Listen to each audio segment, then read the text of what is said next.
Ça fait partie de la mythologie du cinéma.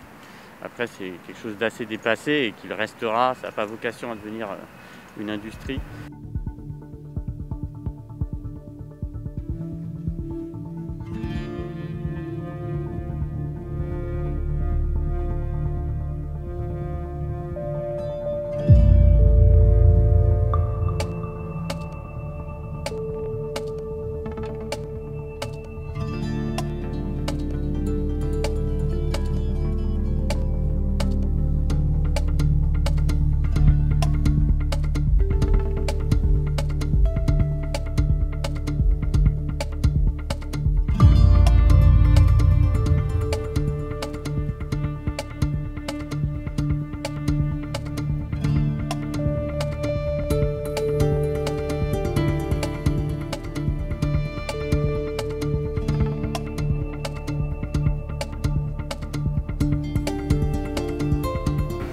Non, pas du tout. Enfin, le drive-in a disparu pratiquement partout dans le monde et ça a une raison. Alors, il y en avait encore en Corée et en Allemagne, mais c'était plutôt de l'ordre de la kermesse.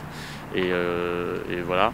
Ça a une raison parce que c'est quand même très dépassé, voire suranné. Que heureusement, on essaye d'aller vers le moins de voitures. Et donc, j'espère que cette tendance, elle va se confirmer. On peut légitimement penser que ça fait partie du monde d'avant. Et tant mieux, l'idée, c'est pas qu'on passe le restant de nos vies dans des voitures à regarder des films.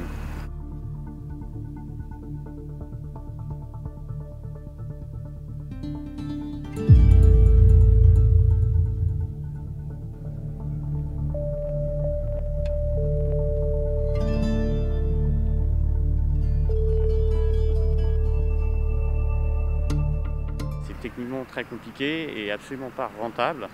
Donc ça n'a pas du tout d'avenir commercial et c'est surtout encourageant pour la profession, notamment l'exploitation, parce que ça montre que les gens ont envie de cinéma.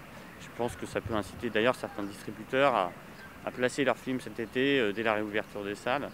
Il y a 40 bénévoles qui ont bossé sur cet événement pendant 15 jours pour qu'il puisse avoir lieu, aussi bien en national qu'en local. Ces gens-là, voilà, ils ne sont pas payés. C'est beaucoup de travail pour mettre en place ce protocole sanitaire et pour qu'il soit aussi rigoureux, pour qu'il ait été validé par la préfecture et par le CNC. Et c'est absolument pas réplicable tous les soirs pendant plusieurs semaines avec des charges afférentes, notamment parce que vous avez une capacité limitée, vous pouvez faire qu'une seule séance. Donc ça rend l'équilibre économique de la manifestation assez incertain.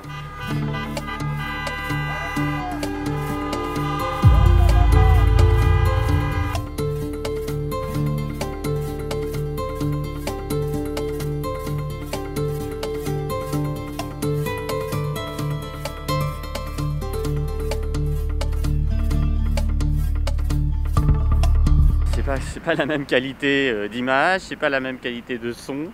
Donc ça vient absolument pas remplacer la salle de cinéma.